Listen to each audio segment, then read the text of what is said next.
just automatically went live. Okay. Unplug it. Hopefully there's enough battery power. Here, I'm going to mute so you don't hear.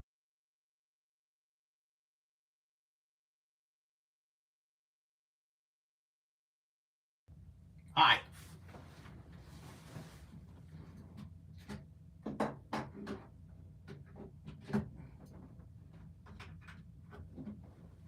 Hi.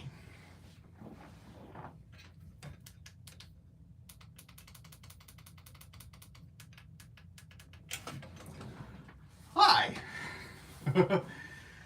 Hello, and welcome to Gremlin Lord Live, episode 10, Musicals and Martin Lawrence. This is my 10th live, which I'm actually surprised about. Oh, I don't want to hear this echo. Hey, it's only slightly late. It's 8:05.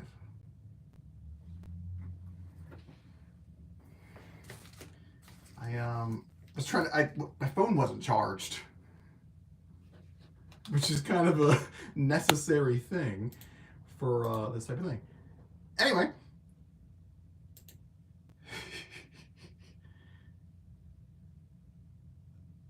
So if you're watching this as a VOD, all the timestamps for each movie are going to be down below in the video description, so you can go ahead and pick which movie you want to watch. My suggestion would be to watch all of them because, I mean, why not? Help me out. Don't forget to subscribe for more great content that's just like this. Well, not just like this, because I do only do one of these like once a month. Although it has been since October, since our last live. You're probably wondering why it's all about musicals. This just happened to be the last movies that I watched. Can my chair go up anymore? I don't think it can. It's my first live with my new chair. But yeah, I haven't seen a bunch of movies this year yet, but I have been to the movies 3 times. 4 times. 4 times. Yes, 4 times. Anywho.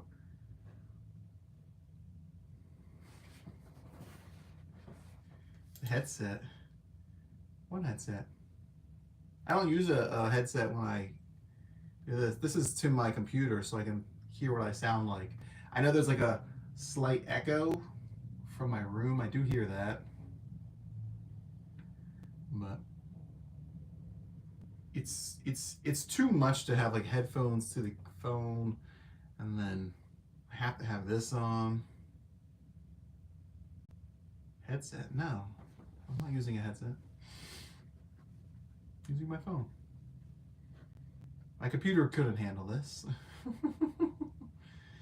But yeah, so the first movie we are going to talk about is going to be the big one, of course. The one that everybody's all giddy about, except for the dude bros.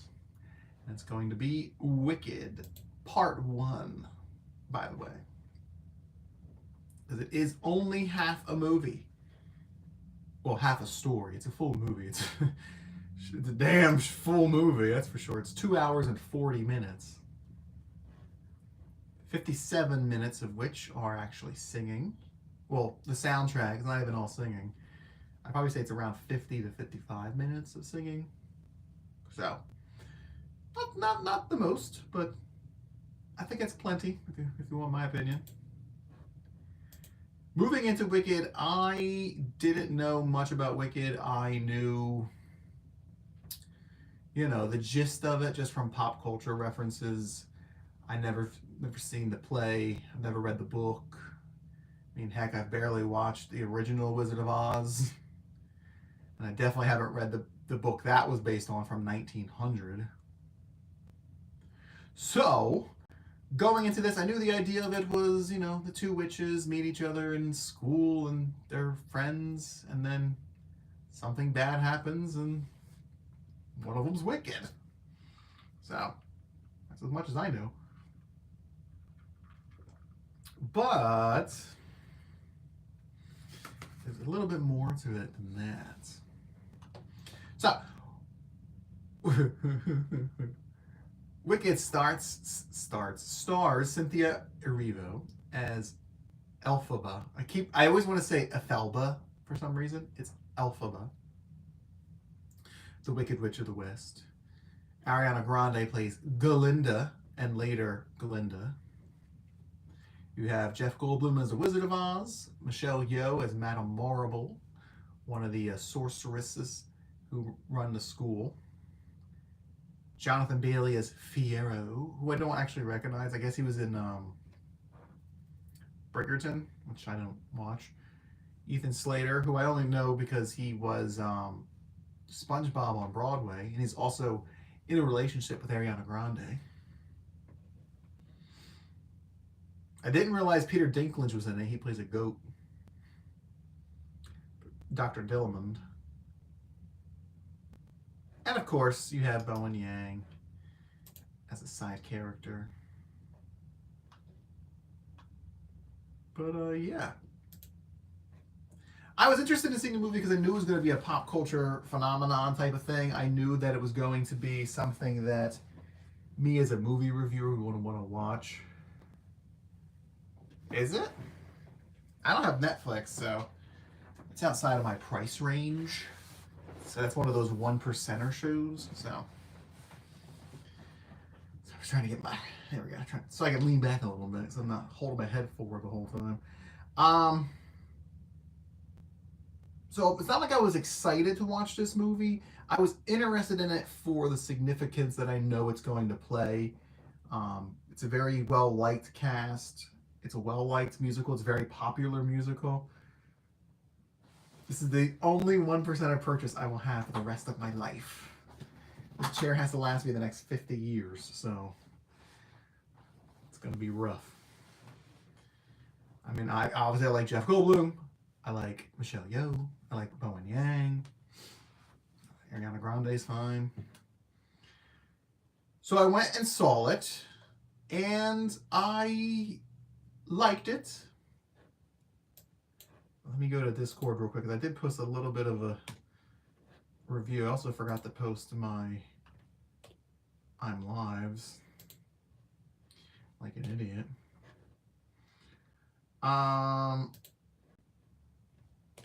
There. Originally, I didn't give it that high of a score because, or super high score, I should say, because I felt that there were things missing in it. And I still feel like those things are missing. Like, it's not like it's not missing still.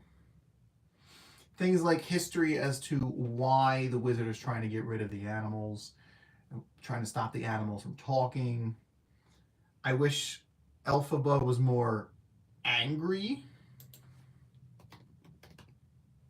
than she was in the movie, because I feel like she would be more angry, because for her to do this, to give up her life dream, it should be something that she really feels more enthusiastic about. And I would have preferred if they would have shown a bit more of that. I mean, I know the movie's almost 3 hours long, 2 hours and 40 minutes, and I still wanted more in it. Here we go. This is what I'm looking for. Yeah, my preliminary score is a 6 to 7. Jeff Goldblum wasn't as Jeff Goldblum-y as I thought it was going to be. You know, I discussed this before on my last Twitch live. You know, he wasn't full blown.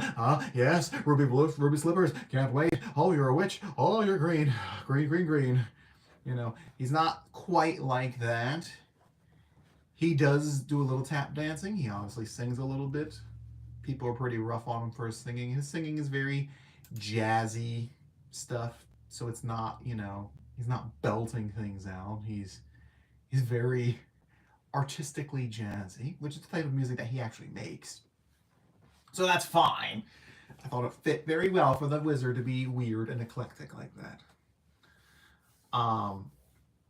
Yeah, I would wanted more background story on the animals. You really only get to hear about it like twice, when Dr. Dillamond explains it one time, and then the next time we see him, he's being arrested. And it's like, okay, well, what else is there to do with this? You know, I would have liked to see more instances of like I don't want to say violence, but violence against the animals, detainment against the animals, like something that shows us that they are being targeted specifically, which would give Elphaba a better reason to want to help them, to give up her life dream of being with the wizard. So I felt like that it could have used more of that. Personally, for me, I think Ariana Grande was this runaway success for this movie. I know she put a lot of heart into this and a lot of work. She completely relearned how to sing in different ways so she could perform the music in this. And she changed. She went to acting classes, and I mean, it really shows. It really does. I feel like she completely transformed herself for this role. I know it's been her lifelong dream for this role. I watched a behind the scenes little documentary thing on Peacock, and they showed like her going to the original showing of it when she was like 10 years old. She got to meet Kristen Chenoweth. She got to go backstage, and it's been like her lifelong dream, and she's been singing it as much as she can. And she's been wanting to do this role. She's 31 now, so for what, 20 years she's been wanting to do this role. So that's really cool that she got to do it, and she really put her all into it. And the thing you got from that documentary is that everybody loves this play, and everybody loves the show, and they all really wanted to do it. And I feel like once I rewatched the movie, I was able to pick up on more of that stuff. Because the first time you watch it, I'm just, there's tons of stuff happening at ensemble dancing and singing, and I'm trying to listen to the music, but also see what's going on in the backgrounds and trying to figure out who's doing what. Because I have an issue with deciphering music when ensembles are singing, because they're shuffling their feet, they're flapping things around, and I have a hard time separating the noises from their voices. I have listened to the soundtrack separately, and it doesn't have the noises of the movie in it, so you can definitely hear it a lot better. And I watched the lyrics as I listened to it, so it's definitely been a help for me to understand the lyrics more. But yeah, you could just tell it was made with love. They planted 9 million tulips for the tulips around Munchkin Land, which they built. They also built Munchkin Land, laid a bunch of brick. The fact that they planted all those tulips is so weird to me, because the tulips aren't really in the movie that much. I mean, maybe they'll be in the second movie more because they filmed them at the same time, but they really aren't in this first movie. They show some kids running through them, and it's beautiful, 100%. But they're not really in the movie. And to plant 9 million of them seems like a large amount to have it not included a bunch in the movie. So I'm thinking that they're gonna have to show them more in the second one. I mean, they built Shiz University.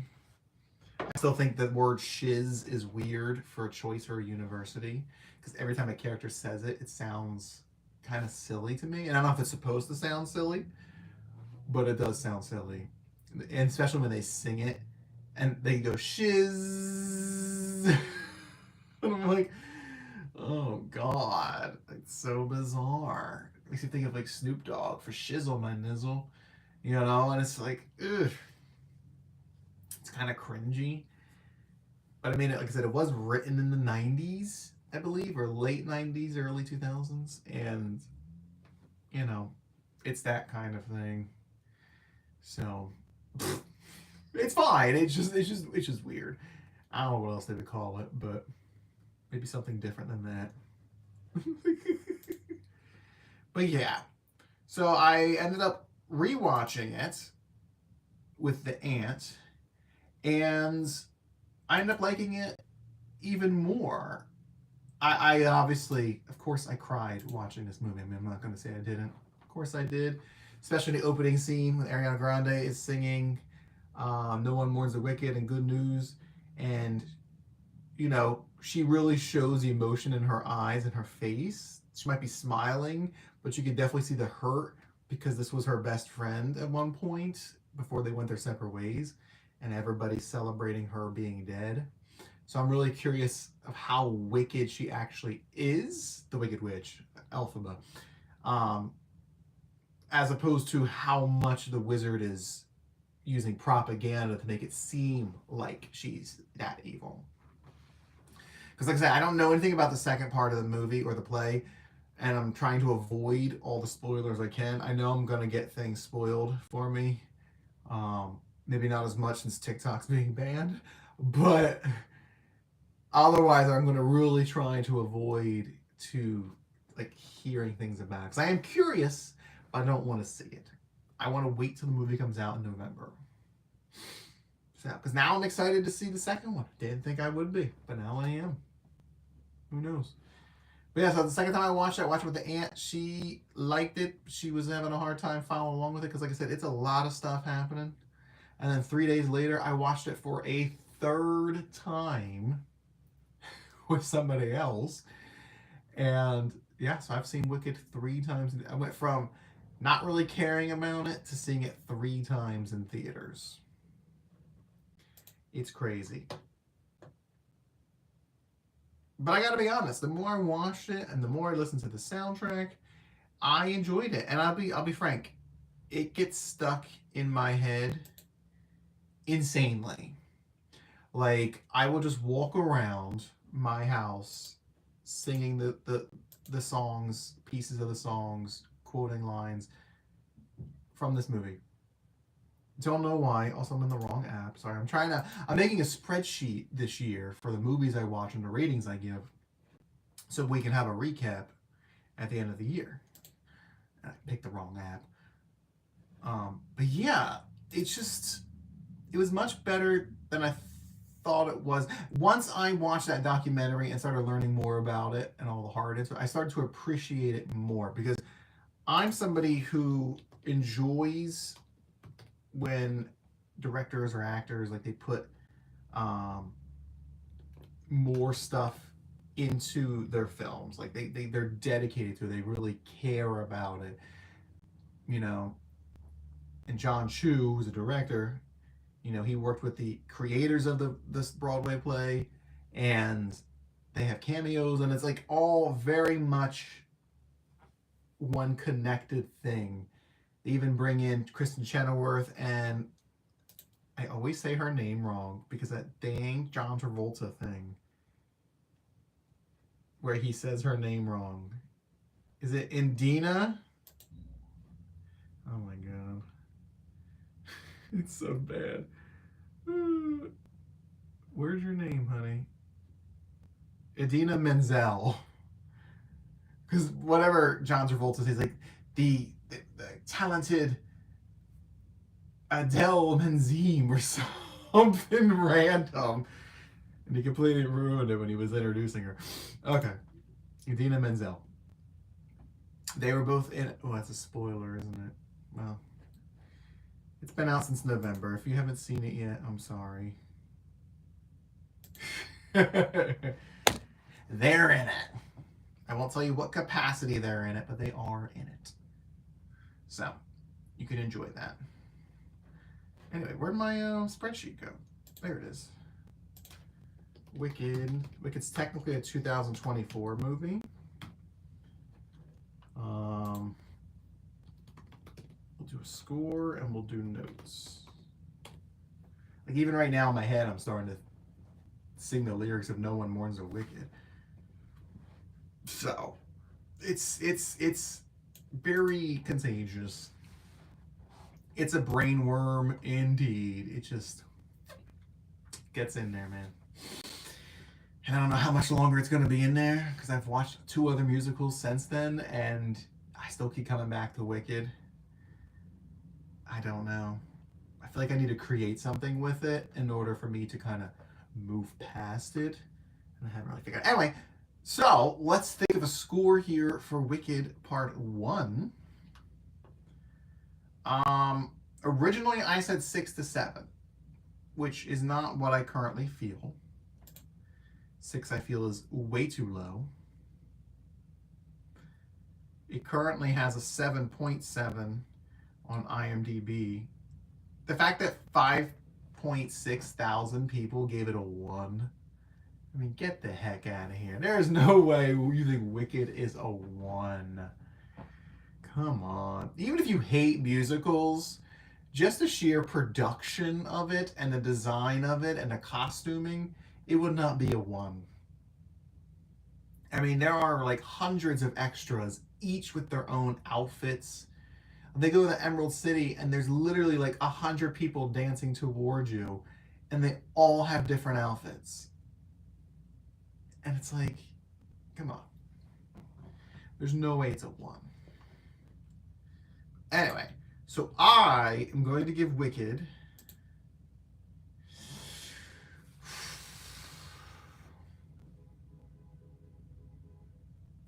I'm going to give it an 8.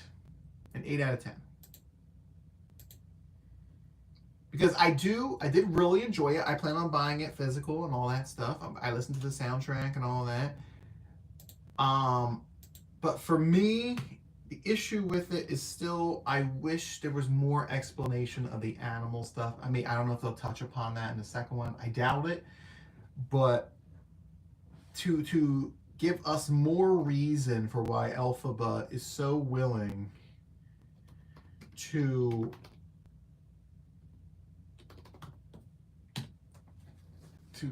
give up her life dream.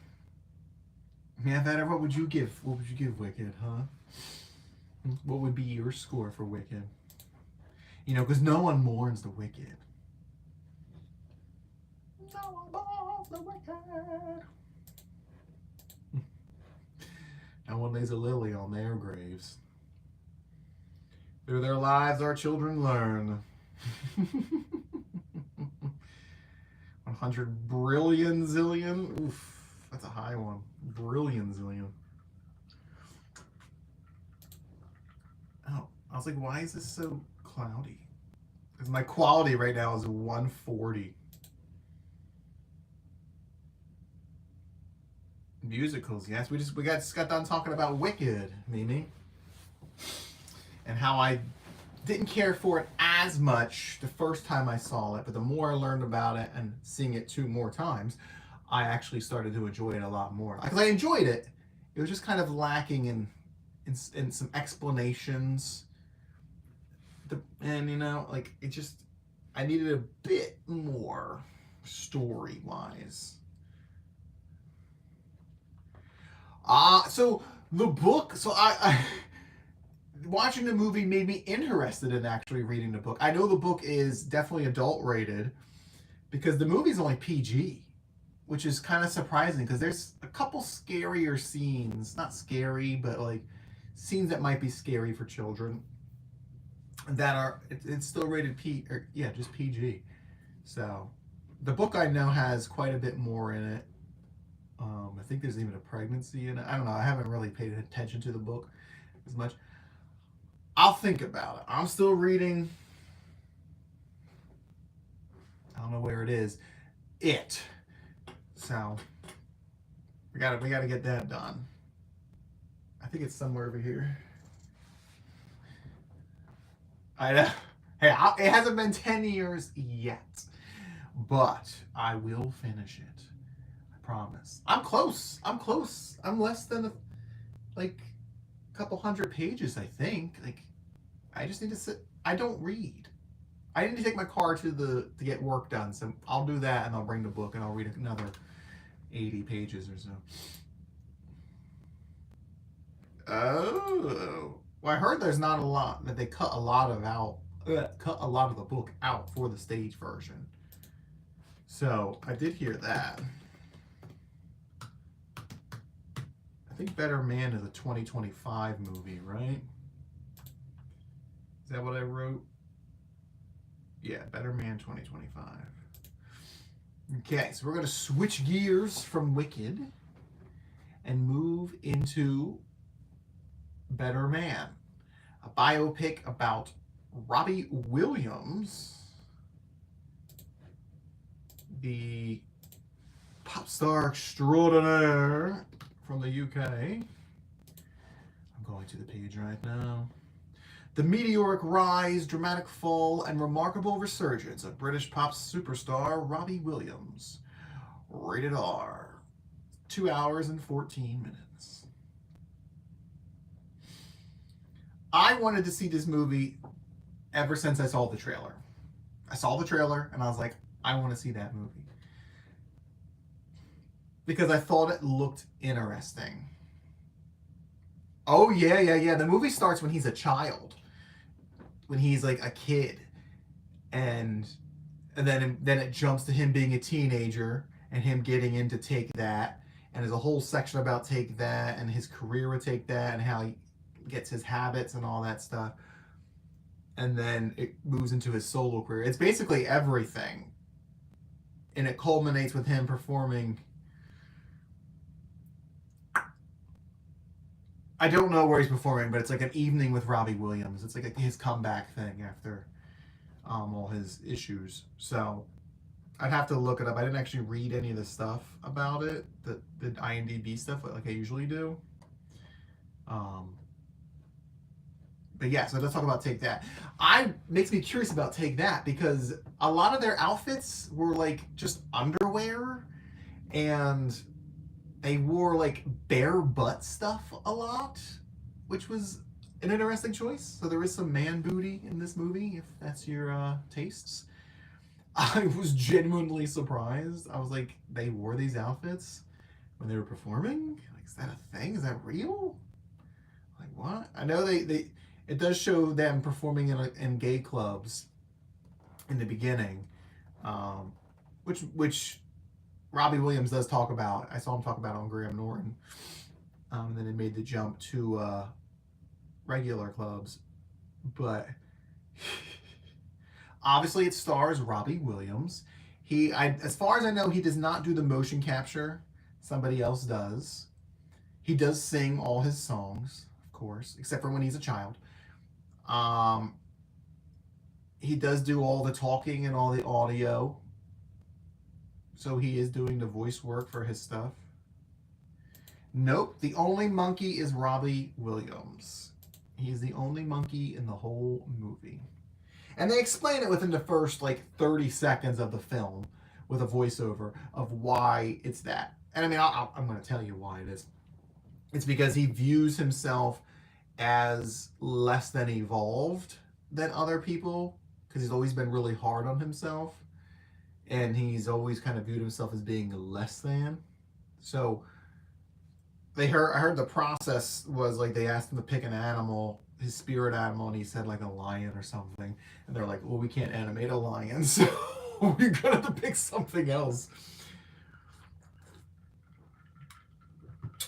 But yeah, I mean, so even as a kid, he's a monkey, which is actually really sad because it means that him as a kid, he already had the self-deprecating beliefs where he didn't think he was going to be anything, and he didn't think highly of himself, even as a kid. And that's actually really sad. I didn't think about that till after the movie, is that even he was like an 8-year-old monkey. He was adorable, but he was an 8-year-old monkey. So that was really sad. But yeah, it's I'm so sad that people hate it. That I got ragged on so much. And I don't understand why. Because it's a creative take on the biopic, and it reminds me of Rocket Man, the Elton John story. Oh, Goldie, you definitely should see it. I'm also high. Because I saw Bohemian Rhapsody, right? And Bohemian Rhapsody is the biopic about Queen, and it's very straightforward. You have the great music and everything. But Elton John's was more of like a fantasy biopic where he's like floating and there's all kinds of fun scenery and people dancing in the streets. And that's what this is about, or that's what this is like. It has that same feel about it where they have big dance numbers dancing down the streets of London at some point, and it's all very much in your face. There's some fun dreamlike sequences. It's just, I don't know, it was really fun to watch. And I don't know a lot about Robbie Williams. I mean, I know who he is. I literally have one song of his in my collection. Hi, y'all. Which is rock DJ, of course. Everything else, I don't have any other music of his. I know like some of the hooks from it, or his other music, but I don't really know much about it. But it didn't matter. I was just curious about the movie because it's such a creative way of making. It's more than one you have. Well, I mean, it's a product of its times, right? He's a handsome guy. People are taking off his clothes in the music video. Then he's there naked. Then he gets mutilated into a skeleton. You know, two things I like: naked men and horror movies. So tickled my fancy as a young boy. So I always think of in my head when I say entertain you, I think of Adam Lambert's Entertain You. I have been meaning. I just saw the movie this week, so I haven't had a chance to go back and look at his music.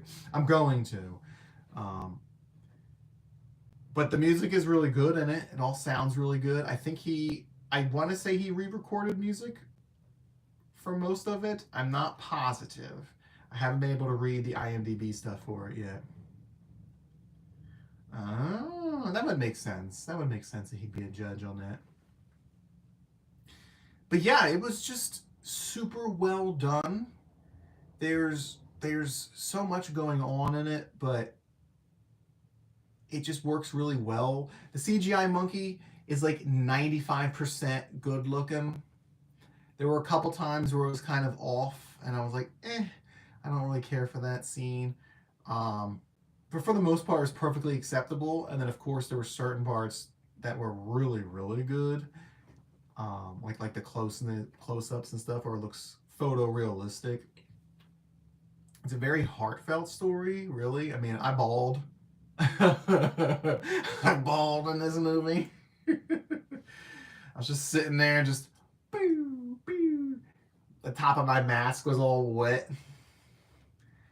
I was like, oof, because it's sad. I mean, it's fun, but it's also sad. I mean, you know, he goes through his drugs and alcohol, family issues, the loss of his grandma, like all kinds of stuff, and it's just, I don't know.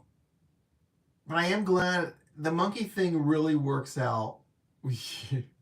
Works out. They actually don't even show you the Rock DJ video. The way that they reference it is that he kind of sees other visions of himself sometimes, and he saw the vision of himself in the Rock DJ video of being skinned, and it was a skinned monkey. So it was like just monkey with like blood and flesh, and it was actually kind of creepy. I was like, ugh.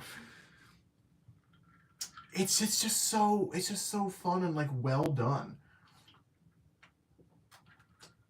Yes, I think like Hellraiser, but with a monkey. I mean, that's what happens in the music video, but he's a human.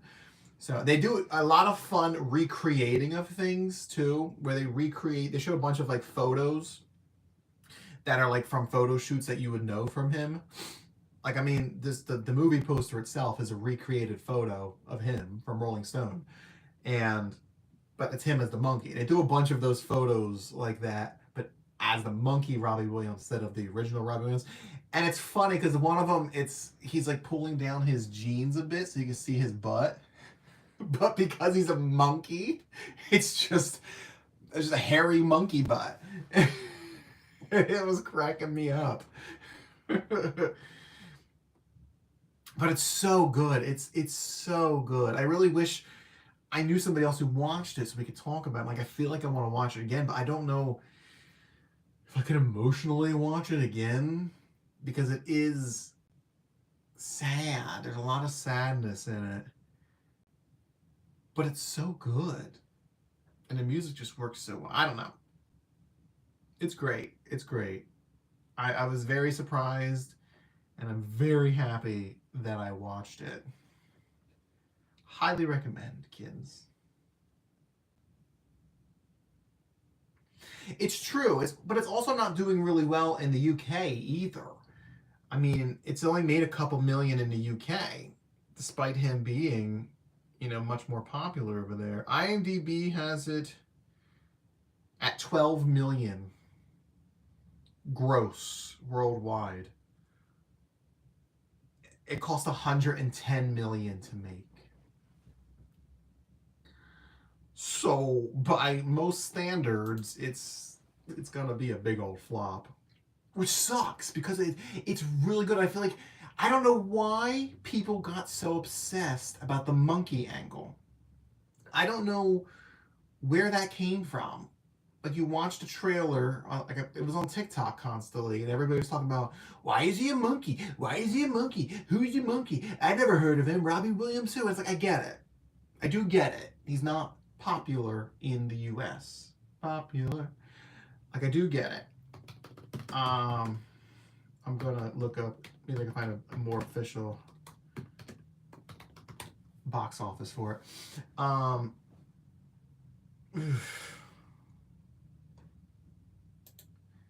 But yeah, it just had so much like an inordinate amount of hate towards it.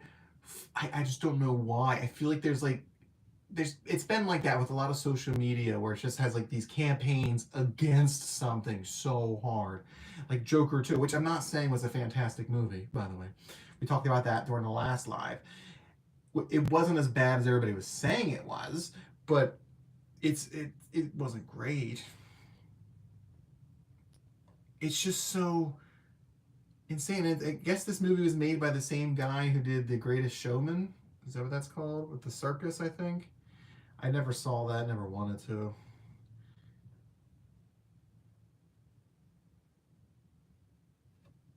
I feel like that once it goes on streaming, people will probably watch it and they'll probably be like, oh, that wasn't that bad. I still don't like that he's a monkey, but it wasn't that bad. And it's just like, I get it. But the monkey aspect of it is just. Yeah, the Hugh Jackman, Zac Efron, Zendaya, and the one lady from Wicked's in it. She played the bearded lady in that, and then she's like the head mistress of Shiz. Same actress. How about that? Did you know that? But yeah, I don't know. I just feel so bad that it's not doing well. But like I said, I feel like when it goes on streaming, people are going to watch it and they're going to be like, oh, this wasn't that bad, you know? Maybe we should have saw it. Because, I mean, movies about music sound so much better in a movie theater. I don't care what you say your sound system is at home. It's not going to sound the same as the movie theater. So, get out of here with that BS. Exactly, Goldie. It is getting good reviews. And that's the thing. And like I've seen some sponsored reviews on TikTok and people were like, paid for, and I get it. But like it genuinely is an enjoyable film. Like I can't get over how much I liked it, even though I didn't know his music. Although the rock DJ sequence was really good. I did really like the rock DJ. Right? Speculating. Because it's social media. I sound like a boomer right now. But it's true. There are like literal campaigns and like programmed bot campaigns that go against things like this. And it's like people let other people decide for themselves what they're going to like. And it's like, I know movies are very expensive. They are. I get that. But it's like, if you want to see something, please go see it. Go see it. Like, I was interested in when I saw the trailer, so I made a point. I was so glad it came to my theater because my theater doesn't always get these type of movies, especially since it wasn't doing well. It's like, this is never coming to my theater. But it did come. Exactly. You don't have to. Like, I only have passing knowledge of them. It's the same thing with Wicked. I've never seen Wicked. And I went and saw Wicked, and I enjoyed it. And the more I watched it, the more I enjoyed it, and the more I enjoyed it. And now it's in my brain all the time. So it's the same thing. I mean, it's not guaranteed you're going to like it, but at least you can go see it. I mean, my movie theater has a half price day. Go see it on half price day, which is Tuesdays for me. I have Regal Unlimited, so I can see as many movies as I want and not pay. So it's not a big deal for me to go see it again. But it's like, come on. I mean, I feel like it's genuinely a good movie, even if you don't know who he is. It just makes me so sad. It's not doing well. And I feel so bad for Robbie Williams because the movie's about his, meteoric rise and fall and how he's picked himself up and he's become a better man and he's gotten healthier and all these things. And then just for the movie to fail, it's like, damn, man. Like, that sucks so bad. Oh, I don't pay for it. Well, I mean, I pay the yearly fee of like $260 for it, but I mean, that's less than it's like less than 2 movies a month. I've seen 3 movies this week already. I saw Wicked, Better Man, and A Complete Unknown this week. So it's already paid for this month. Yeah, another 1%er. I use all the gift cards I get for my birthday and for Christmas. Thank you. I do end up still paying, but Regal Unlimited is great. I love the movies. I do. I applied to work in the movie theater when I was a teenager. I didn't get the job, but I do love the movies so much. I try to go see everything that I can. I'm going to go see Nosferatu next week. Anyway, focus. We're going back to Better Man. So Better Man, if you haven't seen it, I would highly suggest it. I'm going to give it a super high score of a 9 out of 10. Yes, I'm giving it a higher score than Wicked. I know. Who am I? What is this? Wicked still had things in it that I wanted more out of. So, but this movie, I feel like, is very concise. I mean, maybe there are things in there that don't make sense if you know more Robbie Williams' life, because I don't know Robbie Williams' life. Goldie, I know. Look, I gave Wicked an 8. I just wish Wicked had more background story in this whole animal thing. Like, why does Elphaba care so much about these animals thing when we only hear about it like twice throughout the whole movie? Like, what else is happening with these animals? Like, I get what's happening with the animals, but can we see more examples of it to tug at our heartstrings, to get us more on her boat? Like, give me something. Because I know, because animals raised her, Dulcibert and all that. I get that. But even then, she could have mentioned that at some point, Right? I mean, obviously we know that because we watched it, but I just wish they would have kind of push that narrative a bit more. And I feel like she should have been more angry. I never shot it. You are encroaching on Better Man with his Wicked talk. I know, like, I can get that from the movie. I got it. Like, but the fact, I wish they just would have introduced more of it in, because the complaints I've heard from other people who don't know Wicked is that as well. Look, I'm going to be listening to the Wicked soundtrack probably again very soon. And I don't think I'm going to go see the movie again just because I've already seen it 3 times in theaters. And I think I need to take a break from it. But yes, so Better Man, I'm going to give a 9 out of 10. It just really was good and very touching. There was a scene that made me gasp out loud. There was one guy in the theater with me. He left halfway through. I don't know what he was doing. He was like, he started walking deeper into the aisle and then turned around and then just left. I don't know what he did. But he bounced and he never came back. So I got to sit in the theater and cry to myself, which is nice. I'm sure the security watching the cameras are like, look at this dude sitting in a movie theater by himself crying. Emilia Perez. Well, I don't have Netflix, so I can't watch Emilia Perez. So, but there is quite a few butt shots in Better Man. Man butt and some monkey butt. So, if that's your thing, check it out. It's not overly raunchy or anything. I mean, there's tons of curse words and, drugs and alcohol. But There is one scene I do want to talk. I do want to say it's what's cracking me up. So during the rock DJ montage, they come like bursting out of the store, and I think they show it in like the trailer. They come bursting out of the store, and the door swings open and hits this woman directly in the face, and she just collapses. And in the background, she's like on the ground, like ah, ah. And I know it's part of the movie because it shows how careless and how much they don't care and how self-absorbed they all are. But it was just so funny because it's just happening in the background, and they're like mistreating people along the way on the road, and you just see the people in the background like, what the are you doing? It was just cracking me up. But man, yeah, Better Man. I don't think it's even playing next week though. I was like, where's my phone? It's right here. It's probably not even playing next week anymore. So, I probably won't be able to see it. I wish I had somebody to go see it with, you know? I love going to the movies, but I see 95% of my movies alone.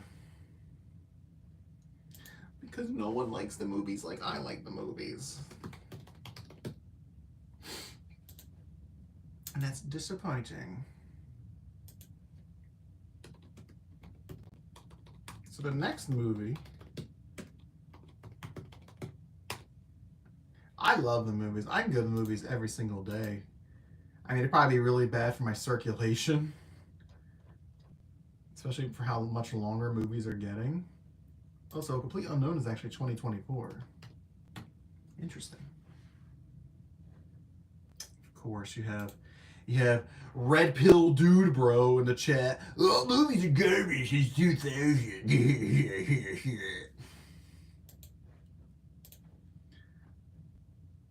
I'll have you know. Well, no, that came out before 2000. Never mind.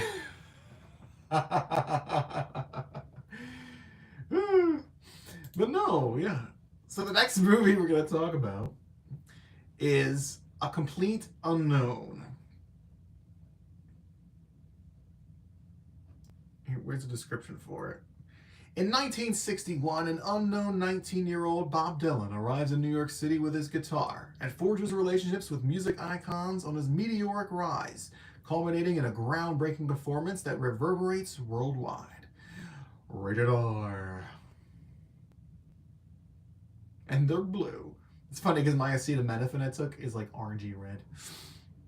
This is directed by James Mangold, who did other things of note. He did Walk the Line. He produced Logan. Oh, he directed Indiana Jones and the Dial of Destiny. Is he from Minnesota? Oh, yeah. He was an executive producer on The Greatest Showman.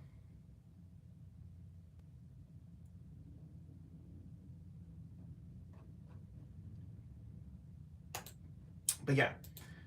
So for me, I don't really know anything about Bob Dylan. I know who Bob Dylan is. I know he won the Nobel Prize. I know he's a musician. I know he looks like a drowned rat at pretty much all the time. I know he's a weirdo. And I know I don't really enjoy his music that much.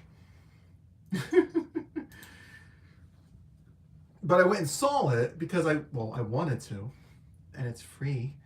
And I'm curious about Timothée Chalamet because I feel like he's a good actor. I just can't seem to find him acting well. Because he's fine in Dune, but it's not some groundbreaking performance that makes me think, oh my god, he's a fantastic actor. Look, man, Bob Dylan music isn't my forte. I am going to go back, the same thing as with Robbie Williams. I'm going to go back and listen to his music and try to get a feel for it or something, at least the hits. You know, just trying to feel it out. But I don't know. So this movie chronicles his early career, obviously, the beginning of his career. The problem for me, and this is a me problem, is that I don't know a lot of the artists and people that he is meeting and talking to and influences and all that. There's a lot of name dropping that meant nothing to me whatsoever because I don't know these people. So Ed Norton plays Pete Seeger, which I don't really know who that is either. He did sing a song. He did all his own singing. That's the big thing. So Timothy Chalamet, Ed Norton, and Monica Barbaro did all their own singing, which was great. And it sounded really good, and I enjoyed their singing, I won't lie. I did think that Timothy did sound like Bob Dylan to me, because they did play Bob Dylan at the end, and I do feel like they were very similar. Ed Norton's character is kind of like a mentor to Bob Dylan. I takes him under his wing, helps him get more exposure and all that. Monica Barbaro plays Joan Baez. Now, I do know Joan Baez. I have much more of her music than I do Bob Dylan's. And I was actually hoping that they would talk about Diamonds and Rust, which is one of my favorite songs from Joan Baez. But that took place 10 years after this movie ended, which I didn't know. So, because that song is about Bob Dylan. So I thought it was going to be, I was like, maybe that'll be included, I can see a little background story on it. But it was 10 years after this movie ended. So, Elle Fanning plays Sylvia Russo. Again, I don't know if Timothy Chalamet, if Bob Dylan was married to any of these people, what the contexts of their relationships were, how long they were together. Like, the movie had a hard time with the passage of time. So they showed you 1961 in the beginning. You met during the summer of 65, but that would be after this movie ended. So that's exciting. I do like Joan Baez, though. So they showed 1961 in the beginning, but then there was no other timestamps until near the end of the movie, and it was 1965. So I was like, I actually forgot about the timestamps because they didn't say like, is all of this just in 1961? Because it feels like it would be a lot of things happening in 1961, releasing multiple albums, shifting into electric. That seems like a little too much for 1961. Exactly. I get lost in time all the time, but I can't tell that it's all the time because I'm lost in it. Hi, Team Omiji. So I felt like there was a certain scene where he hooks up with so Sylvie, Ella Fanning, is going on a 12-week trip for college or whatever, and she leaves. And then shortly after, we see Bob bring home Joan Baez, and they have a little tryst, and she makes coffee. And then, like, 15 minutes later, Sylvie comes back, and she's like, oh, you taught yourself how to make coffee? I'm like, wait a second. Like, I had to take a pause. I was like, that's the same scene? Like, this is the same day? So he slept with Joan Baez the day before into the morning of when his girlfriend comes home? Like, there was no indication of the passage of time whatsoever like that. And it just felt so odd. Like, I don't know who he is, like what's going on in this point in his life, because they only show you 1961 and then at the end of the movie 1965. So it's like, I'm assuming the rest of the stuff happens in that 4-year span, but they don't indicate that to you whatsoever. And it's just like, oh, okay. I do want to say I was in the theater with a bunch of old people, as you would expect. And by old, I mean everybody's like, huh? What? Huh? The whole time. It wasn't that distracting, but it was just funny because they were like, what'd he say? It's like, he's like a rolling stone. A what? Blowing in the wind. I'm just like, oh my God. Like, why am I in here? They're probably thinking, why am I in here? They're probably thinking, what's this young whippersnapper doing in this movie? Then I'm not making fun of them. I'm just talking about the experience that I had in the theater with my fellow moviegoers. But it was freezing in that theater, by the way. I was like, I had my winter coat on the whole time, like this. It was freezing. My blubber barely kept me warm. But it makes sense that they would be there. So for me, I felt more out of touch than the rest of the audience because I don't know Bob Dylan music and I don't know all these people that he's meeting. Obviously, I know who Johnny Cash is because he does. Johnny Cash is in the movie here and there sporadically. So I know who Johnny Cash is. And there's like little explanation. Again, it expects you to know things. So Pete Seeger is on trial for indecency and something about going against the government because I guess he sang a song to maybe black people. I don't know. It was "This land is your land, this land is my land." You know that song. And he's on trial for that. But because I don't know the history of it and I haven't had a chance to look it up, that scene just didn't make a lot of sense to me. I got the gist of it because he believes in civil rights and stuff like that, but to include that in this movie felt a little odd. I mean, I guess it sets up his character and how much he's into civil rights and stuff like that, but it was just odd. Plus, he has a Japanese wife, which is interesting, and there was like no pushback for that. Everybody seemed perfectly fine that he had a Japanese wife, which I feel like people would not be super supportive of, but you know, it's the 60s, man. Totally. So Timothy, I'm going to say he was good at the role. Somebody who knows more about Bob Dylan could probably give a better assessment. To me, he was aloof, he was distant. He was pretty much an asshole the whole movie. And it's my understanding that's pretty on point for Bob Dylan. Could be wrong. I always kind of got that feeling about Bob Dylan. So that's just how he played him. Like he didn't seem to really care about anything, and when he was caring, it kind of felt a little fake about it. Like he like chases down Sylvie, and it's just like, is he Sylvie? And oh, I love you, and it's like, okay, like, what more do you got for me, buddy? And the way that he was constantly making music, I mean, that's probably how he is. Sorry, it's on my eye. But it was like every 5 seconds he had his guitar out. And he was like noodling on it. And I'm like, can we get some sleep? Can we get a break, man, from all the guitar music? The music sounded good, though. Like, it did sound really good. It wasn't songs that I knew, but it sounded really good. Well, like a lot of good composition stuff.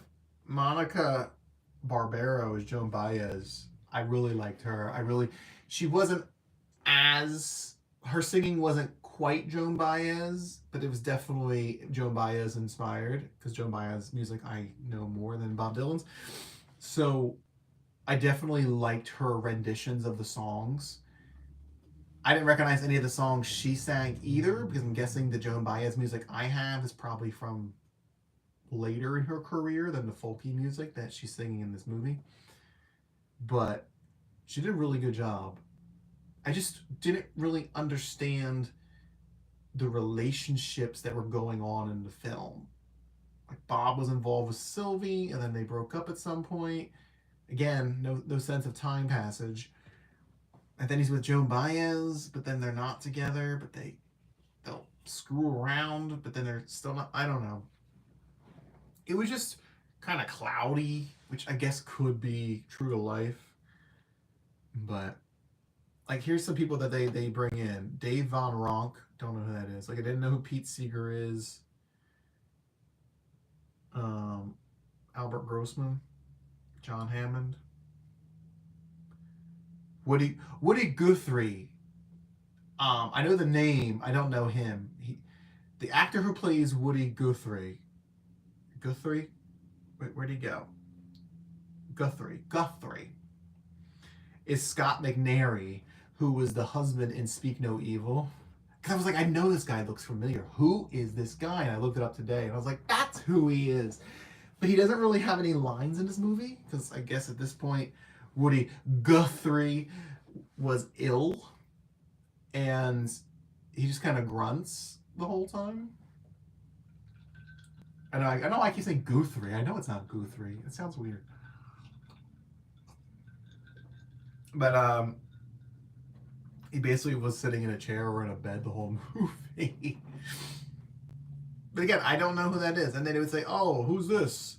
Like, let me introduce you to Billy Bob." And then like the camera lingers on him, and I'm like, I don't know who Billy Bob is. You got Browdy McGee, Alan Lomax, obviously Johnny Cash, Jimmy Dean. Was Jimmy Dean in this? Tom Wilson, Harold Leventhal, Peter Yarrow, Bobby Newworth. Like, there's a bunch of people that I don't know who they are. So it didn't have as much impact to me. It's like, oh, okay. So there you go. Mimi, we should have saw all this together. You could have been like my little information girl. Just kind of like, hey, like, that's so-and-so. They're very famous. I'm like, oh, okay. Like, the film was well made. They filmed some of it in Cape May, New Jersey. So I thought that was kind of cool. I remember when they were filming it because people were like, "Oh, who wants to go down there and try to see Timothy Chalamet?" So that was really cool, and I mean you could tell what scenes are filmed there, but it's well shot. I feel like it's well acted. I just didn't have as much interest in it as I was hoping I would because I didn't know his stuff and the history of it. You were wrong. Well, maybe you can tell me whatever you want to tell me. I won't know if you're right or wrong because I don't know better. But he yeah, it was well made. It's just I didn't feel as much in this movie. Like, I didn't cry in this movie, which is a big deal. I cry in everything. I didn't cry in this movie. It's just I just feel like because Bob Dylan is so unfeeling in this movie. He sings about feeling, but he doesn't show emotions outwardly in it. Which again is Bob Dylan, I'm guessing. How does it feel? Right. But it's just, I don't know. It sometimes just kind of felt weird with the way Timothy was just kind of there, like just moping for 2 hours, 2 hours and 21 minutes of moping. Even when he met Peter Seeger and Woody Guthrie in the beginning, he was kind of awkward but not as brooding. It just, I don't know. So I will say that I liked Timothy's acting for as much of it that I understood. Like, I liked his portrayal. As far as I'm concerned, it's an accurate portrayal. I do like, though, that they played their own guitars and sang their own music. That's cool. He sat there and taught himself guitar stuff. And, well, he didn't teach himself. Well, he did teach himself. I know he has had lessons. And Ed Norton and Monica Barbaro all doing their own music, which is really cool. That I do like. And they sang live on set, just like in Wicked. Because Timothy said that it was very important to him because the way Bob Dylan sings is odd and weird and inconsistent. So it's important to capture that in the moment as opposed to trying to mouth to a soundtrack of it. Because it's going to be hard to try to play along to a soundtrack where it's awkward and weird pauses and is unpredictable. It's better to just do it live. So, and you could tell it sounded live and it sounded good.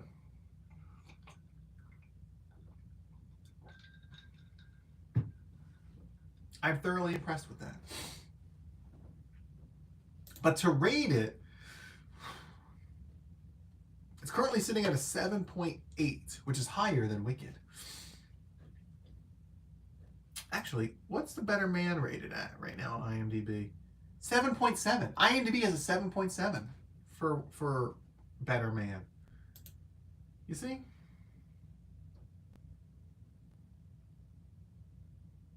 It still has 5.5% ones, which is around the same as Wicked. How does it feel?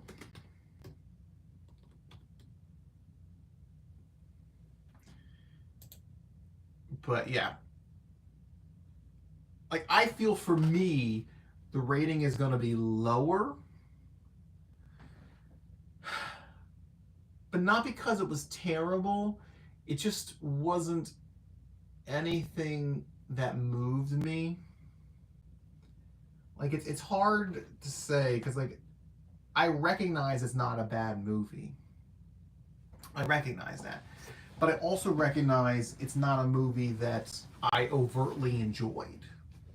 Like Better Man. Like, I didn't know much about Robbie Williams before seeing Better Man. I mean, I know a bit more about him than I know about Bob Dylan.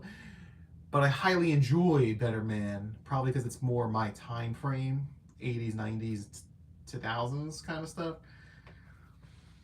But I was actually just expecting to enjoy A Complete Unknown more. I went into it thinking I was going to enjoy it more. Because I really enjoyed Walk the Line, but again, I know more Johnny Cash music. So it's there already. I already have the music in my head, so I can hear people sing it. So it's just like, I don't know. Because I want to give it a lower score, like a 6. But I feel like it probably deserves more than a 6. I really want somebody who knows more about Bob Dylan, who's seen the movie, to tell me what they thought about it. Because I really want to know how accurate they feel it was, or how entertaining it was, or how true to Bob Dylan. It's like I'm taking my shoes off. Like, I'm very curious of what a fan of Bob Dylan would say about the movie. Because, like, fans of Wicked enjoyed the Wicked movie that I've heard for the most part. And fans of Robbie Williams enjoyed Better Man. So I'm curious what fans of Bobby D, Big D, as Johnny Cash called him in the movie, Big D. I mean, the reviews look good. 167 reviews, 9 out of 10, 9 out of 10, 7 out of 10, 10 out of 10, 10 out of 10, 10 out of 10, 10 out of 10, 7. There's a 6. It's a strange movie.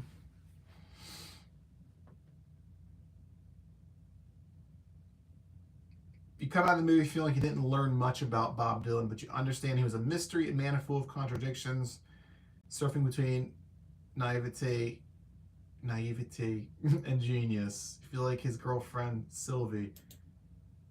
That's true. For some reason, she was at his performances, and then she would just start crying when he was performing with Joan Baez. I don't know if she saw like the writing on the wall, or if she knew about their flings. Because it wasn't discussed in the movie because there's no passage of time. So I don't know when these relationships are happening. If he's still with Sylvie when he's doing this with Joan, like, we don't know because they don't tell you.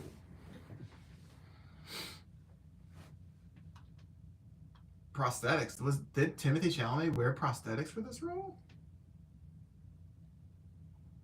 Hollow, contrived attempt at Bob Dylan's myth.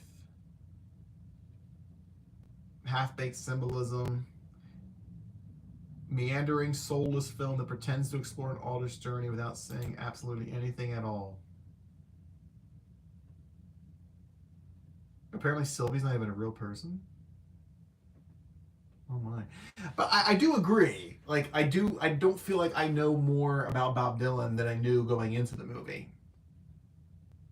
Like, because they don't talk about his history. He makes a point of saying in the movie that your history is just you remember the good things, you forget the bad things, and you make up the rest, kind of thing. Like, that's what he said.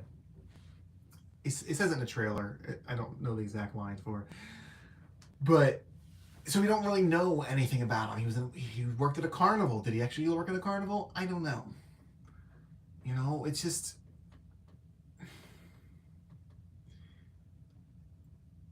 It's interesting that he rides his motorcycle from New York to Rhode Island. Like, it's kind of far, isn't it? I think it's a little far. But anyway, back to rating this movie, A Complete Unknown. I don't want to give it. You know, I think I will give it a 6.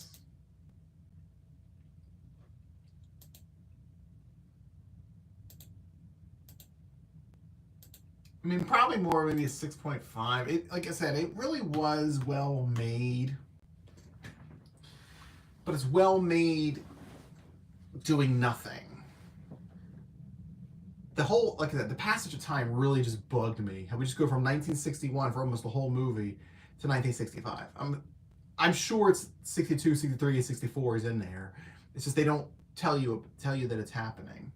And I would have loved to know when we're jumping forward in time, as opposed to, okay, now Bobby's wearing this outfit. Now he's wearing sunglasses inside, so that means something else. And it's like, okay, well, what year is that? Tell me what's going on, because they mentioned the Beatles once, and it's like, all right, I know the Beatles. So it's like, can you give me something?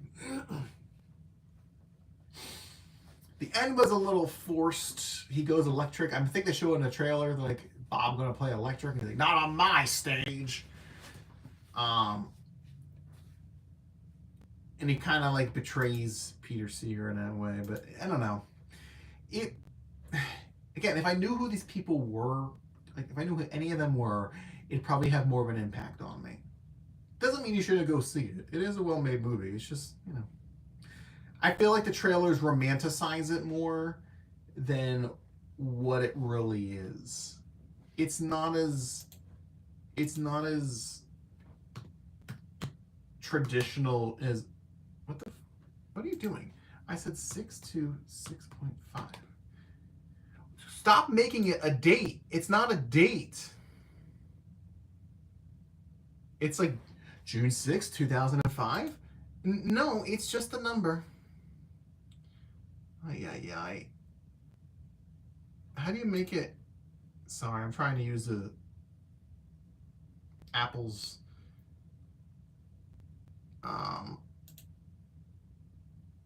I'll figure it out later. I'm not gonna do it right now, so you guys don't have to watch me try to figure this out. So 6, maybe 6.5 for A Complete Unknown.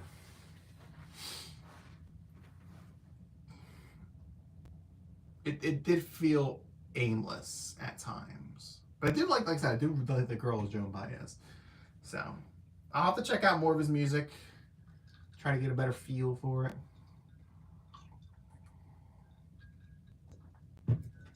So the last thing we're going to talk about this evening, because I don't want these lives to be super crazy long in general. Yeah, I'll just do Blowing in the Wind, because he gets real pissed about Blowing in the Wind because he had to keep playing it.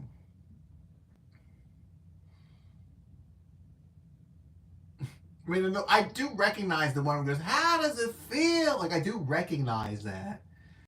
Like that hook. But I don't, like, know the rest of the song. You know what I've told you. That's kind of Beatlesy. Got a bit of an accent on that one, didn't I? Bit of an accent. But yeah. So the last thing I'm going to speak about tonight is not a movie at all, nor it is a musical. It's the song the movie is titled after. Is it? The one I'm singing, or there? I mean, there's another song called "A Complete Unknown." I mean, they did say the words "a complete unknown" in the movie, and every time I hear the movie's title in a movie, I do that in my head. I play that Leonardo DiCaprio meme from Once Upon a Time in Hollywood, where he sits up out of his chair and starts pointing at the screen. There's a whistle. I do that in my head every time. The same thing in Better Man, where Robbie's like, "I'm gonna be a better man." And I was like, "Oh, that's the title of the movie." This wicked witch. Oh, it's the title of the movie. Oh, okay. Well, then there you go. I'll look it up.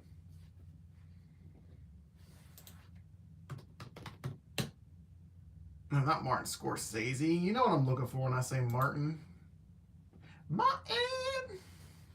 We're going to talk about the television show from 1992 to 1997 called Martin, starring Martin Lawrence. This was my evening sitcom for the past few months that I've been watching. It's 5 seasons. Sassy sitcom centering on radio and television personality Martin Payne. Series focuses on his romantic relationship with his girlfriend Gina, her best friend Pam, and escapades with best friends Tommy and Cole. You never saw what? Martin? I mean, I never saw Martin before I watched this. That's stupid. Of course, I never saw Martin before I watched it. But I mean, I never watched it because I think it was an HBO show or something. But it wasn't appropriate for me to watch in 1992 or 1997. And mind you, 1997 is when the Starship Troopers came out in 97.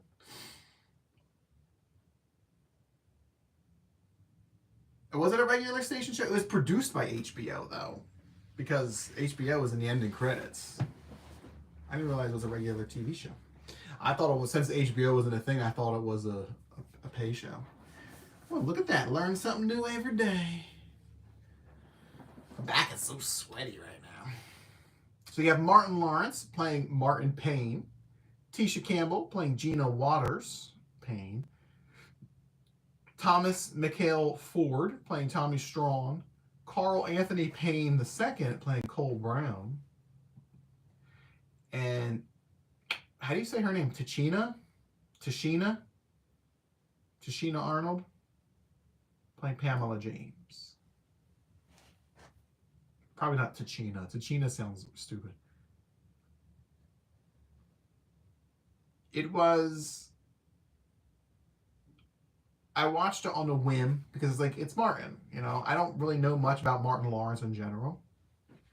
And I know the show has a reputation for being funny. So you know what? I'm going to watch it. I watched the first episode and I cracked up. Watched the second episode, I was cracking up even more. It is a very funny show and a very bizarre show because Martin Lawrence plays multiple characters throughout the show, and I do feel like a lot of these characters overstayed their welcome or came up a bit too much. I mean, he played Roscoe, who was a little boy. He'd be on his knees with shoes on his knees. He'd always have crusty snot on his face, which grosses me out. But he would play Shanae, obviously, his neighbor. Who's Wanda? Are you thinking of Shanae? He played Elroy, who's a mechanic. He played... what was the guy? I can't think of the guy's name now.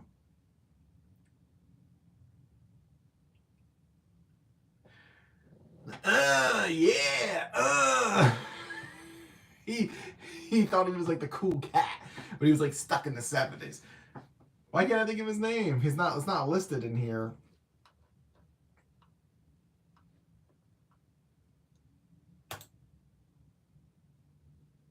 That's what you're thinking of, yeah. In Living Color. Because that was like Jamie Foxx with like the cross eyes or whatever. Let's see. Does it say? It doesn't say. I swear there was like a list of characters that he played. on IMDb. You go, girl.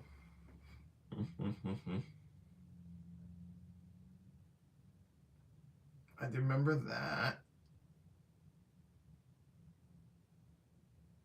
I do remember that. So now it's like, now I'm all like,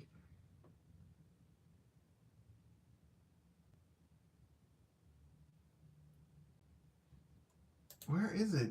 Here we go. He plays 10 characters. Martin Payne, Shanae Jenkins, Edna, which is his mom. In the first episode, he plays his own mother. And it was weird. I didn't care for it that much. But they did have them in the same scene. Like for the rest of the show, pretty much anytime Martin's playing another character, they're not in the same scene, which makes sense because he's the same person. They don't have to use camera tricks or anything like that. But in the first episode, they did do it. His mama and him were both in the living room together, and the camera would just look at her, look at him, look at her, you know, things like that. He played old Otis. Otis was an old guy security guard who would do karate, who would always beat people up. He got tiresome after a while, in my opinion. Jerome's who I'm thinking of. Jerome's the guy who was always hitting on Pam. And he's kind of sleazy, stuck in the 70s. Roscoe's a little boy. Dragonfly Jones was the character he played who does karate, who is a karate teacher, who's not very good. Those sketches with him were just so long because he would go on these tangents of exercise or doing karate in a fight, and then he would go like sit on a bench and read the newspaper, or he'd go make a call at the payphone, and it was just like literally a minute and a half, 2 minutes of him just going around the set doing all these things, and then a couple and then doing more. It was just too much, and I would just roll my eyes because it was just so long. Elroy we talked about. Oh, Bob. Bob is the white guy who works in Gina's office. And I thought that was hilarious. Because the way that he does the white man accent is so funny. Because it reminds me of Dave Chappelle when he does like the white news anchor guy. And it's just like, it was cracking me up. But he was hardly in the show at all, this Bob character. Maybe they got some pushback from censors or from the public or something, but he's only like 2 or 3 episodes. And then he plays King Beef, which is like a kind of smutty B-movie actor who does not snuff films, but like off-brand movies. King Beef. Yeah, he does a lot of characters in it, and sometimes multiple characters in the same episode. I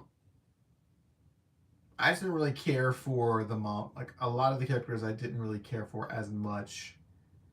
That I wish they were more limited. But anyhow, it's just a really good ensemble cast, you know. Him and Tisha Campbell work really well together. Tashina Arnold, him and her, they go back and forth at each other. Hilarious. Just always the jokes, even throughout the less great seasons. They were so funny with each other. Tommy, may he rest in peace, because he actually passed away in real life. He was funny. They always made bald jokes and tall jokes about him, tall and bald. And Kareem Abdul-Jabbar. That was what they said in the last episode I watched. It's just funny. It's because I feel like they always had another creative insult to throw at them. And I really like that. Tommy was the only one who appeared in every episode, too. Cole, his character went through a couple of transformations. Before he was just kind of silly. And then he got like really, really dumb. Like dumb as a rock, they made him. I think Cole is a hottie boom balani. They kept calling him thick. And I'm like, He is thick. He is thick. Very cute guy. Garrett Morris is in this TV show as well for 55 minutes. He's played Stan Winters, who was Martin's boss at the radio station, and I liked him. John, I can't know people's names. John Grise. He played Uncle Rico in Napoleon Dynamite, one of T1BG's favorite movies ever. He's in it as Sean. He works with Martin at the radio station, and I thought he was really funny. And then when they got rid of him, I got really sad. It's like I liked how he would pop up and have some jokes or something like that. It was really good.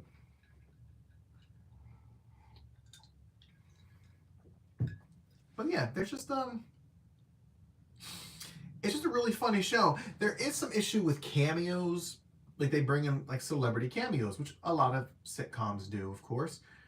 And most of them were just kind of just generic walk-on cameos, as opposed to anything actually having to do with the story. It's like, oh, like in the final episode, like George Clinton walks in, and he does have a really funny line. Tommy's like, "Oh my God, are you George Clinton?" He's like, "Well, I sure the hell ain't Hillary."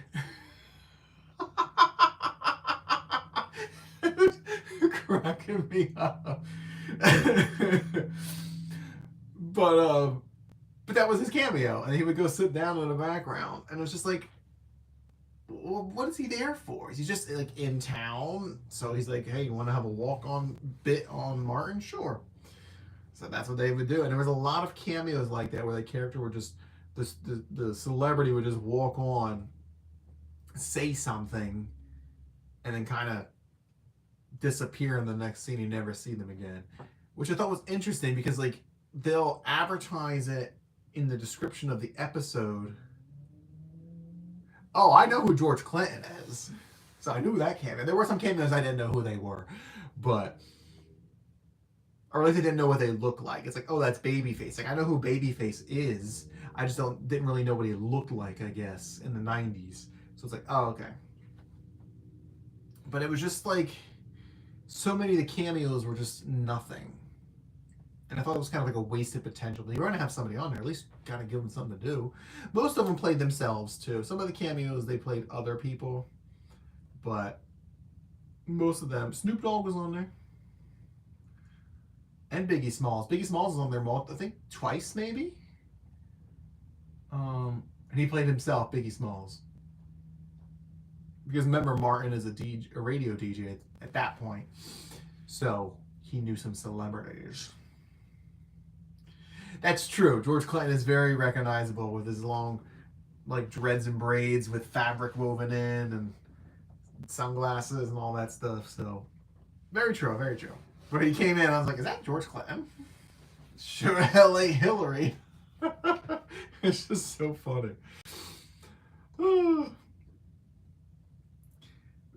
So the first 3 seasons, really good.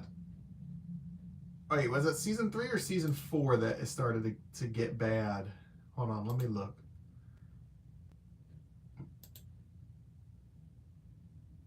No, season 3 is when it started to fall off a bit. Because at the end of season 2, Martin runs away and joins a cult. And then the season 3 starts, and he's in a cult. And it's like a weird cult, because that's what it is. The woman who runs it, the Mother Supreme, whatever, is actually the actress who played the Red Queen on Alice in Wonderland TV shows on TV in the 90s. Or was it the 80s? I don't know, it was a live action show on Disney. I used to watch it as a kid. A black lady. She was the Red Queen. Alice was like a little blonde girl. And they had talking. Everybody was live action. But anyway, they were just terrible episodes. It was unbelievable that Martin would run away. It was unbelievable that Martin would join this cult. It was unbelievable that he had like this awful hair, like these dirty dread things. It was real forced, and it didn't feel like in the spirit of the show. Actually, they're actually lower rated episodes, only 6.5. Well, all the other ones are at least a 7. That's funny. Good, because I'm not the only one who thinks they weren't very good. Okay. yeah, they just weren't that funny. It felt like they were, I don't know what direction they were taking, but it was bizarre. But it did get better. It did get better. The rest of season 3 got better. You know, that was when they had the marriage and everything, where Martin and Gina got married. And it was sweet and nice.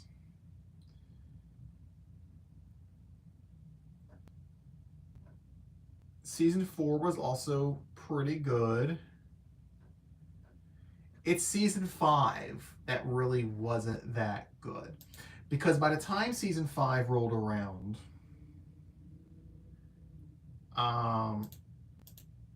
there was some behind the scenes stuff that was going on that impacted the show directly. So Tisha Campbell had a lawsuit, a sexual harassment lawsuit against Martin Lawrence. So apparently, according to the reports, Lawrence would make advances at her in addition to groping and kissing her during rehearsals and filming, despite her repeated refusals. And over the years, his behavior became more manic and violent. Only the first 10 episodes of season 5 had shared scenes between Martin and Gina characters. Additionally, Carl Anthony Payne II had personal issues with Lawrence. His character Cole did not appear in several episodes in her last season, which is true. I did notice when Cole wasn't there, because obviously I'm looking for Cole because Cole's hot. But it got to the point where Gina just kind of disappeared. She was visiting her parents or something, but then her mom was in town visiting Martin. Weird. Or Gina was setting up the office in LA, and she would call on the phone, but we wouldn't hear her. It wouldn't be a split screen or anything. Gina just kind of disappeared for most of season 5. And it sucked. Because maybe, like I said, I'm sure there were some real life things going on here. I mean, I only know the lawsuit because I read IMDb beforehand. And it explained why she wasn't there. So, I mean, it could be. He could have had his own personal issues, too. Because, I mean, they were very physical characters in the first few seasons. You know, they're always kissing, always touching. They're very physical. So I could see that becoming an issue if, I'm not saying he did, if he became overtly physical with her and she didn't want it. Especially during rehearsals. So, I do get that. But it just got worse as the show went on. And then towards the end, Gina finally came back, but she would share scenes with Pam in LA. Or she would be back in Detroit with them, but she wouldn't share. She shared a scene with Elroy, who's played by Martin Lawrence. I'm assuming because she doesn't touch him, that there wasn't as much issue with her performing with one of his characters. But then they literally never shared a scene through the rest of the show. And again, I know it's not like the fault of the stuff. Like, there's a fault to be had. But it just kind of ruined that last season because the group dynamic was gone. You no longer had Gina and Martin, the loving couple. You didn't and have Pam there. Like, you just didn't have the group dynamic anymore. And it was really unfortunate. And the show definitely suffered because of it. So that last season, was rough. Even in the last episode, when they're leaving the apartment, Gina comes out of the bedroom, says, "Come on, baby, hurry up." And Martin says, "I'm coming." He doesn't come out of the bedroom until she is out the door. So they don't share the scene. So she leaves and goes out the door and the door closes. Then he comes out the back of the room. And it's like, wow. Like, they really are separated like that. And it was just so bizarre. It just didn't work in the context of the show either. Because like I said, they are a very physically loving couple. So it just didn't work. And it really kind of ruined the vibe of the show. There were still funny things to be had, but it just kind of ruined the vibe of the show. Let's see. There's something else I wanted to say about the show. I feel like there was something else I wanted to say about it before we wrap up here. I don't know. I did, like I said, I did really enjoy it though. I'm glad I watched it because it's been something I've kind of wanted to watch. Um, for quite a while because it's you know, and I'm just working my way through sitcoms and TV shows that I watch before I go to bed or when I eat dinner and stuff like that.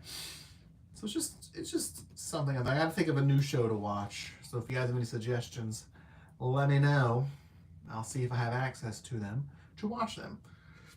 But I don't have anything lined up at the moment. I swear there's something else I wanted to say about this show.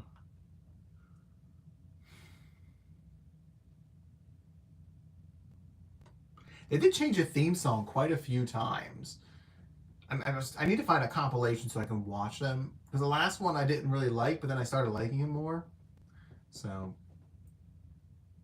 I don't know. But yeah, so Martin, as a whole, if we were just going to do the first 3 seasons, or first 4 seasons, barring those the stupid cult thing and barring the final season, it'd probably be like 8.5, 9. Like it is really funny. It is a funny show, and there's a lot of just really funny things in it.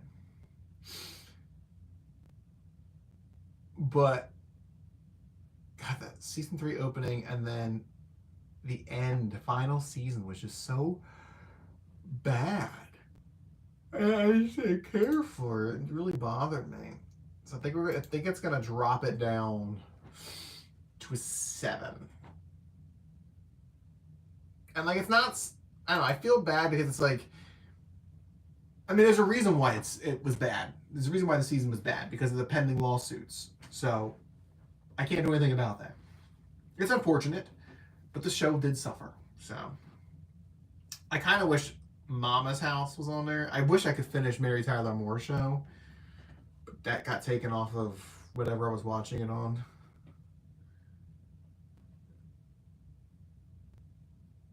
Which is unfortunate.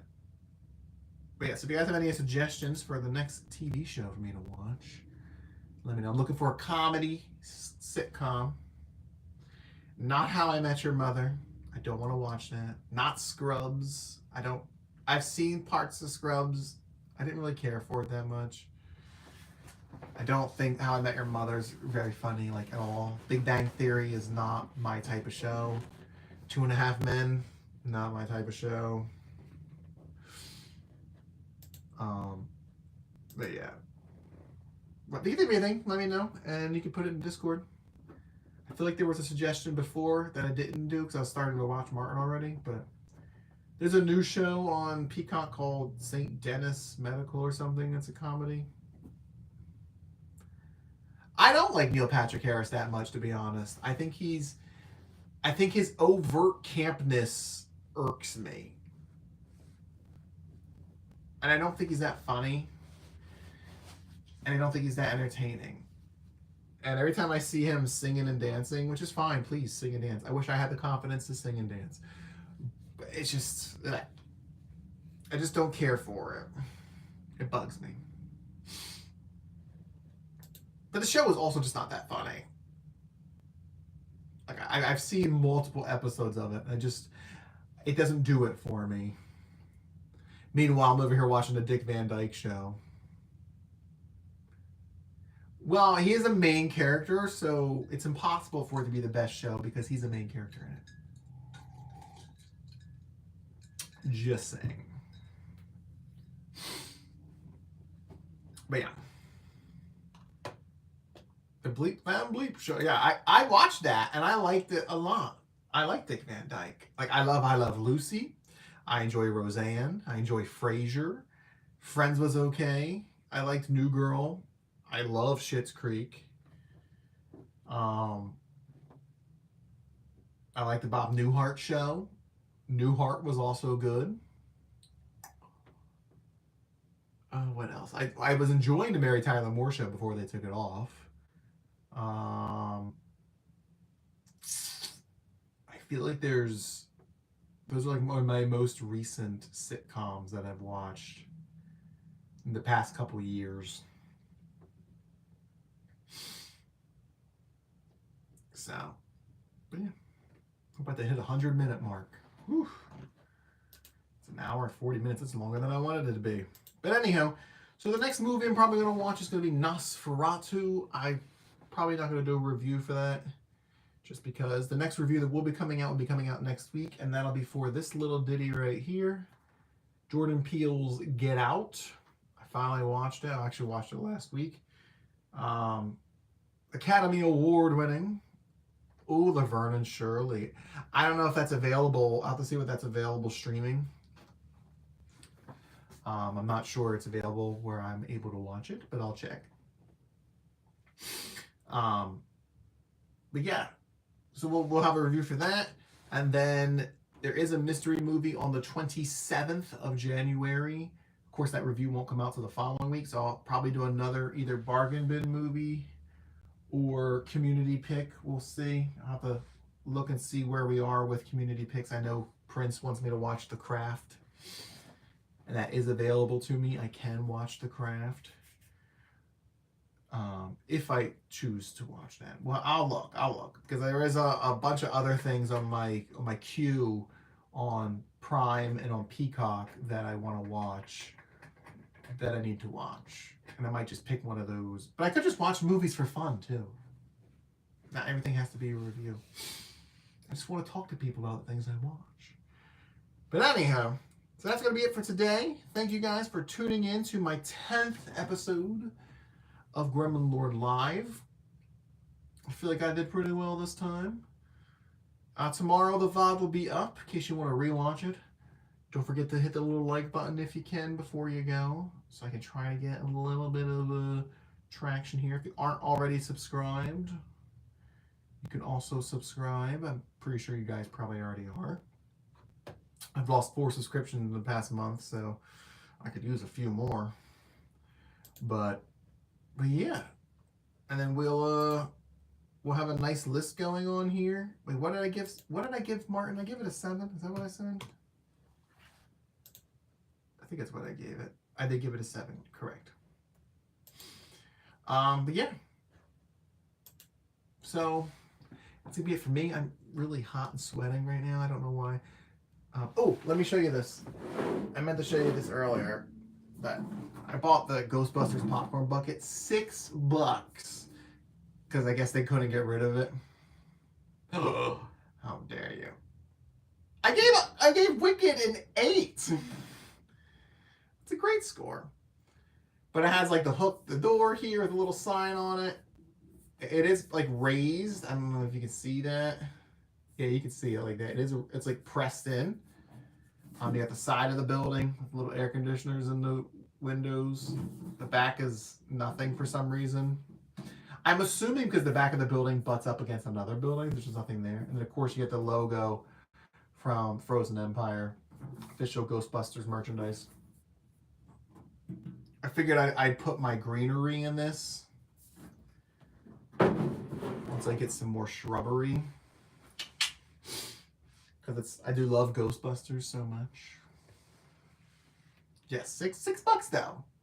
It's a great deal. Great deal. It's been on sale for like months, and I've been like looking at it. It was like $15. It was $12, and I was like, I'm not gonna buy that. What am I gonna do with that? And I was like, well, I could put stuff in it.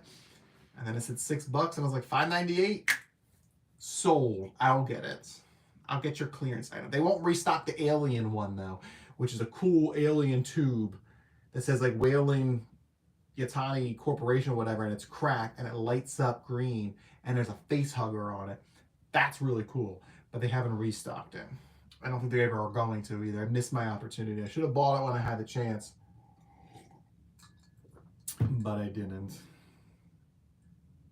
I do have my Beetlejuice one. It's right there on the floor. Usually it's on my desk. But anyhow, that's going to be it. Thanks for watching, guys. I really do appreciate it. These YouTube lives are all off the cuff. I don't have a script. Usually I have notes, but I didn't have notes this time either. And it's just kind of hard getting people to watch YouTube lives. Look at my head's chopped off on that, but on my phone it's not doing it. Yeah, tomorrow, rest that hand, man. Massage your hand. get yourself your handy dandy exercises. I literally I got off the phone with you when I started doing this. I'm like stretching my hands. All right. You guys have a good night, and I will see you tomorrow, hopefully with not a lot of lag. Oh, I'll massage it, Jerry. Let's see. I always forget how to do this. I'm guessing it's the X button. Yep. Okay. Bye.